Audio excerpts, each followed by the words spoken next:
Here we are! Like I promised in the previous video, I'm back 5 seconds later for the next video in the 10-gallon Nano Reef series.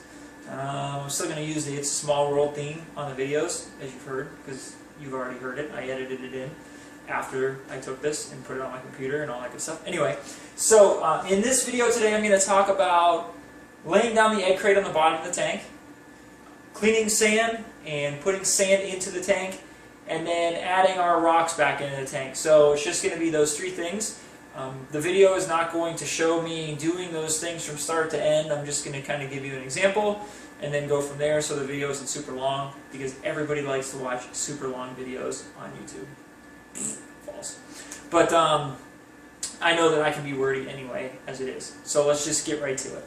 So the egg crate, I still have egg crate left over from my BioCube build.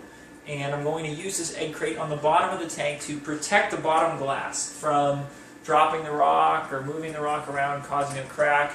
And I didn't do this in my 5-gallon tank, but the whole leak scare made me wish that I did, because it freaked me out at first. Okay, so for this step, all you need three things. You need a ruler, you need a pen, and you need some type of cutting instrument, implement, whatever you want to call it, that will cut through your egg crate, which is kind of a hard, brittle plastic. I'm using tin snips here, which is kind of overkill, but hey, it does the job, you know. So the first thing you're going to do is you're going to measure the inside dimensions of your tank, from side to side and front to back. So from side to side, we're at 19 5/8, and from front to back, we are at roughly 10, about 9 7/8, pretty close. So the next thing you'll want to do, and I'll admit that I pre-marked these just because I figured it'd be difficult to do while I was trying to hold the thingamabob, hold the camera and all that stuff. So what you're going to do here is, I have way too much ruler out. It's hard to do these things like at the same time. I usually just put it on the floor and measure it, but I can't get all that in the camera shot. So I'm going to measure this way. 19 5/8. I don't know if you can see 19 5/8. It's right here. Okay, I actually start cutting. I start doing some cuts. So I use my pen, and you can use your pen, but I'm not going to use my pen because it's hard for me to hold all this stuff. You use your pen. You just put a little, mark there to let you know where you need to cut, and then you flip it on the side. Okay, and you measure it this way. So, sorry, this is like incredibly awkward. Like this, and there's about 9 7/8 or 10. Okay, right here, and I put a little mark there. Now, the one thing I would recommend is when you measure this and cut it. What is it? Err on the side of. Is that the term? Err on the side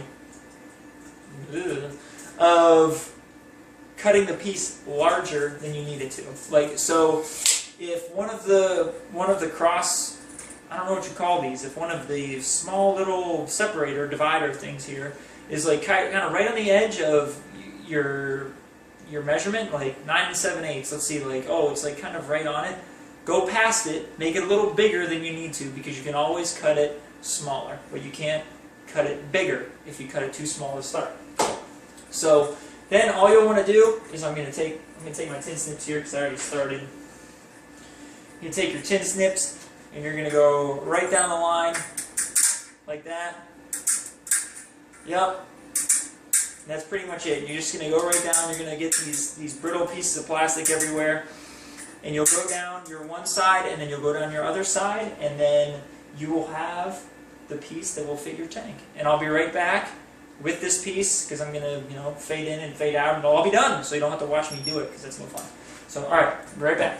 Okay, and we're back. We have our cutout piece here, and to be honest with you, I had to cut an additional row this way because the first time I cut it, it wouldn't quite fit, but that's alright. Like I said, it's better to cut it big than cut too much, and then you have to cut a smaller piece, or you just have a big gap. So I'm going to put it in here now. And it is going to be a pretty snug fit. You can hear it kind of screeching on the glass a little bit. Alright, and there, it is perfectly set in the bottom of the tank. Now I'm going to grab this, I'm going to show you here. Okay, you'll see from one end to the other, we got this nice egg crate that protects our glass on the bottom from anything damaging it. It kind of disperses any impact across the entire piece of glass. So we're looking pretty good. So up next is cleaning sand. Alright, so I'll transition to that now.